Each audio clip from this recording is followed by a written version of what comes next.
Shalom nongeye kubaramutsa mbaha ikaze muri cya kiganiro cyacu tumenyereye abantu bakomeje kugenda bakunda, aho tuvuga ku bantu bakomeye cyangwa se ku banyabigwi. Umuntu aba umunyabigwi kuko hari ibintu yagiye akora na n'uyu munsi bigitangaza abantu.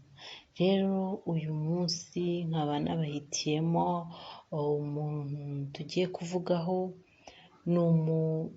navuga afite imbaraga z'Imana, arimo arakoreshwa n'Imana muri iki gihe cyacu cya none turimo. Noneho ikirutaho byose, noneho si umugabo wenda nk'uko abantu bamenyere ko abo bakora ibintu bikomeye, se abo baba abantu bahambaye bakunze kuba ari igitsina gabo. Uyu munsi tugiye kuvuga ku umudamu cyangwa se umukobwa Imana iri gukoresha muri iki gihe, kandi abantu batandukanye bakagenda bahabwa umugisha. Ntube kure, tubane muri iki kiganiro. Uyu mukozi w'Imana rero yavukiye muri Kenya, ni umunyakenya.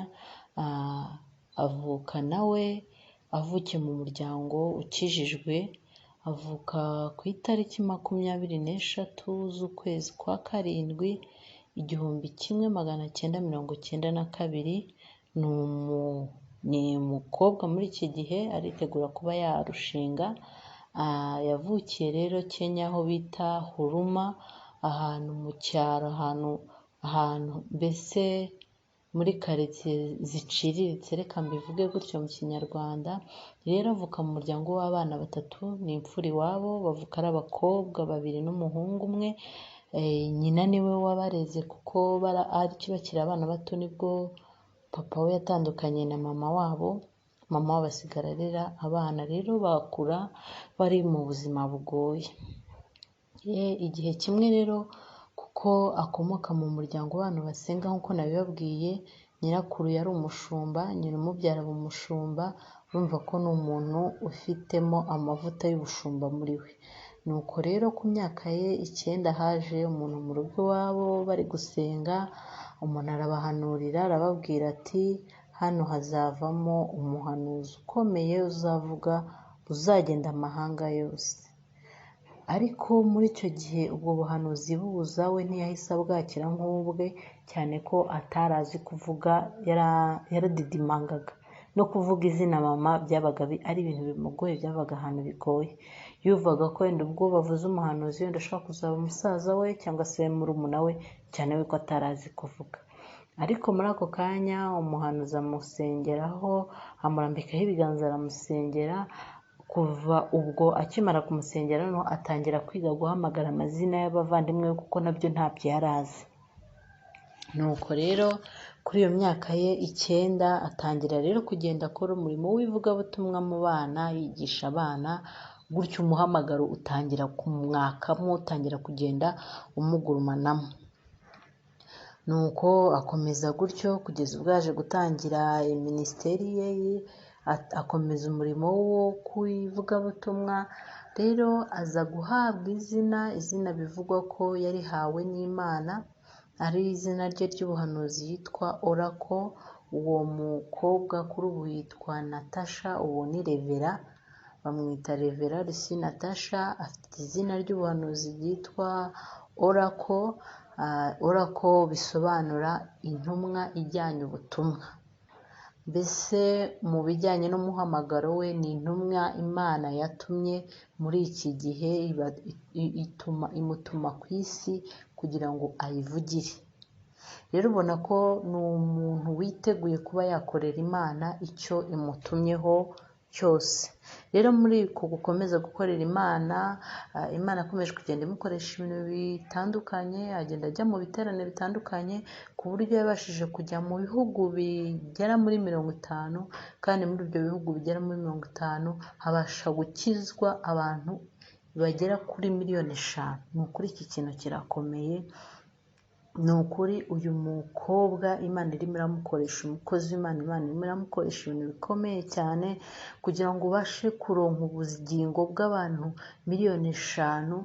Ni ibintu bikomeye cyane, bari bagiye kurimbuka ukabareka inzira y'agakiza. Rero urabona ko ari umukobwa uri gukorera Imana, ufite amavuta y'Imana kandi ufite inyota yo gukomeza gukorera Imana. Nuko rero muri icyo gihe yakomeje kugenda akorera Imana. Usubiye inyuma ho gato, hari igihe kimwe yari yagiye kuvuga ubutumwa, agiye n'amaguru, bakiri mu buzima bw'ubukene, kuko bari bafite ubuzima bw'ubukene, babaga mu buzu bwa bita ubusilamuzi, ari abantu ubona ko babayeho ubuzima buciriritse. Noneho rero igihe kimwe yari arimo avuye kuvuga ubutumwa, yari yagiye kuvuga ubutumwa ataha n'amaguru, n'itike kuyibona ari ikibazo.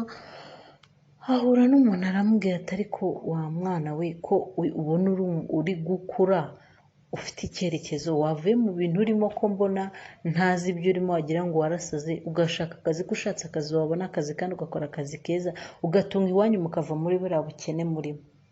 Mu by'ukuri uwo muntu yari amubwiye ibintu ubona ko ari ibimufasha, ariko ntabwo byari bijyanye n'icyo Imana imushakaho. Ibyo rero bikomeretsa Natasha, agenda abitekerezaho, aravuga, arasenga, aravuga ati Mana koko niba ari wowe wampamagaye, ni ukuri nibimenyekane ko ari wowe wampamagaye, ne gukomeza kubaho ubu buzima. Urumva yagendaga yanyagiwe, avuye kwigisha, kuvuga ubutumwa.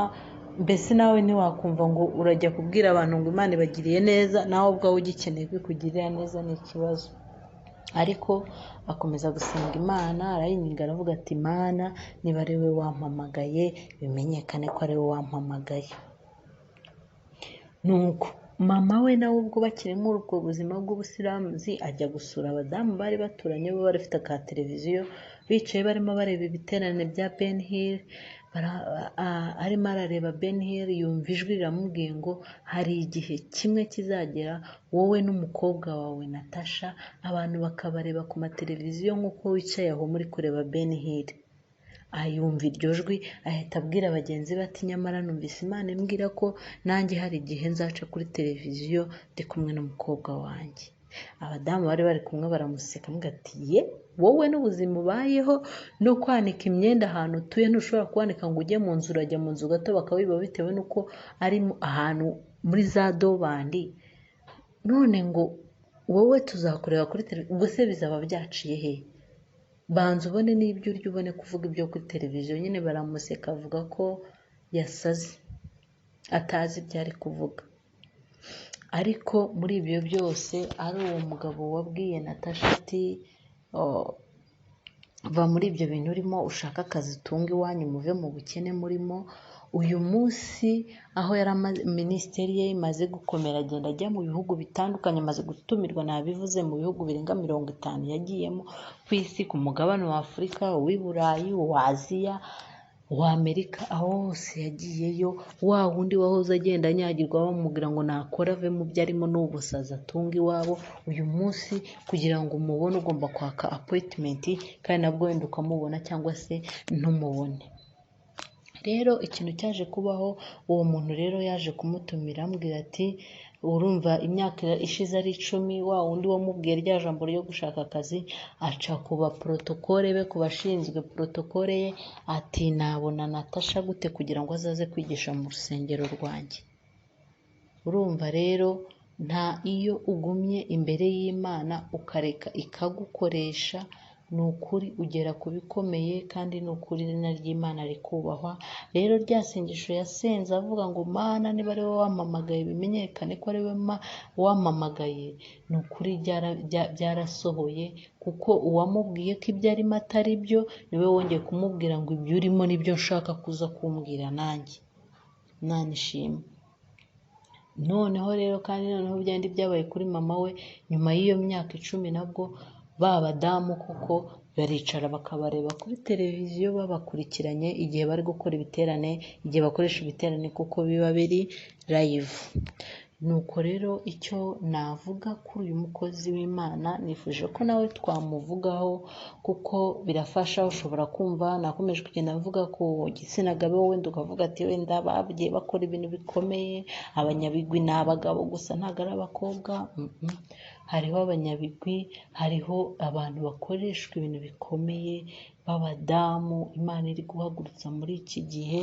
Uko Imana izagenda idushoboza nzajya ngenda mbavugaho. Igituma ngenda mvuga kuri buri muntu ni ukugira ngo wenda ashobora kuba navuze urugero nk'Aburahamu yakomokaga mu muryango w'iwabo baragiraga ibigirwamana batari bazi Imana. Nkongera nkavuga wenda nka Samweli, ni umwana waturutse mu masengesho, barasengaga. Rero igituma tugenda tuvuga ku muntu utandukanye, mu bantu bagiye batandukanye, ni ukugira ngo nawe wibonemo, wongere wumve ko bishoboka, wemerere Imana igukoreshe. Imana iduhane umugisha.